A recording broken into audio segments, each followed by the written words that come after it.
Hi everyone, welcome to my channel. And so I'm Lucy, by the way. And so today we're going to look at a Dutch pour that I did. And what I ended up doing is using 3 colors total, outside of the white. However, the difference this time is after I did the painting, I thought it was kind of blah, a little bit plain for me. And so what I did use was a small white tooth comb that I had that was not used. And so I ended up adding these lines on the painting, which kind of made it look more like a wave at that point. And I liked it. And now the painting is completely dry. And so you'll get to see the dried version at the end of the video as well. And so enjoy the video. And don't forget to like, comment, subscribe, and share. And I will see you all next week.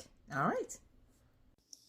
All right, now you're going to see me how I prep my canvas. What you did not see was me spraying my canvas with water to help tighten up the canvas so it can be nice and hard and even. It also helps as far as, if you're going to pour resin later on your canvas, but it makes it nice and sturdy and it should feel like a drum when you tap it.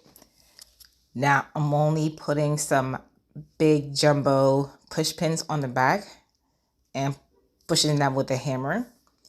But what I'm also doing is making sure that, one, it is nice and steady. So when I turn it over, it's not moving, it is steady, and there we have it. Now, I already sprayed the back with water, but I'm just spraying the front as well. And usually I have a paintbrush close by so I can just rub it, along the canvas and make sure that it's nice and even. However, I didn't have a paintbrush near me, so I just used my hands, which is okay. But just spread the water across to make it nice and dry. Now for this painting, I used 3 colors. And so outside of the white, which was Titanium by Amsterdam, right? And I also used a blue that was a custom mix, but it was mixed with phthalo blue. And I mixed a little bit of turquoise green to make that custom color that you'll see soon. And so with that, I ended up with what you'll see. The third color that I used was Gold by Golden. Again, you'll see me pour it out the bottle. However, if you watch my other videos, you'll know that what I did was I poured what I had left from that golden gold into a container, mixed it with water, and then just poured it back into the container. So it's just plain water and paint. Now that's what I use for all my Dutch pours, including the base is water and paint. Now, because I wanted to paint that exact same time that I mixed my colors and that I wet my canvas, I did use my heat gun to help speed up the drying process. And so once it's fully dried, it'll be nice and sturdy. Again, it will sound like a drum if you tap it, and that means that it's good to go. All right, so here is my Titanium White by Amsterdam.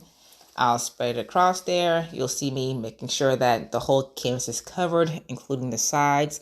And then you'll see the colors that I mixed and placed on the canvas. Now, I did torch the bubbles. Again, I had just mixed all these colors that same evening. And so usually I'll wait a few days before I paint. But I just had the urge to paint right now, and I had nothing else mixed because I used up all my other colors recently. And so I'm just using my palette knife. I'm going to spread it across, and then we'll get to painting. Now, when I finished the painting, I figured, it was okay, but I wanted to add a little something more to the mix. And so you'll see me using a small white tooth comb that I use. Again, this is the comb that I just took out of the package. I haven't used it in my hair at all, but it was small but wide enough that I can, use for a design just to see what it would look like. And I ended up liking it. So I hope you like it as well. You'll see me using more of that in some other videos and some other projects, but it is the beginning of something new for me, but not new in the painting world. All right. And so I hope you enjoyed this video. Don't forget to like, comment, subscribe, and share. And I'll be happy to make sure that all the items used are in the description below. All right. So what I did forget to say was there's a color on it that I used, and it was just me experimenting. It was just a very little amount, but it did not even show in the color itself. But it was like a purple, very light purple color, like a dusky purple, that had a little bit of the gold in it that I had mixed together. And so when you see me putting like little droplets from like a small cup on the painting, that's what that is. But you can't even tell that I use it at all when you look at the dry version, which you'll see the dry painting towards the end of the video. And so I don't think it even made much of a difference. So if I were to make this painting again and didn't even include it, it would look probably the exact same as far as the color palette, since there was no change that I can see physically on the painting when it was dry or even when it was wet. All right, so we'll see you soon.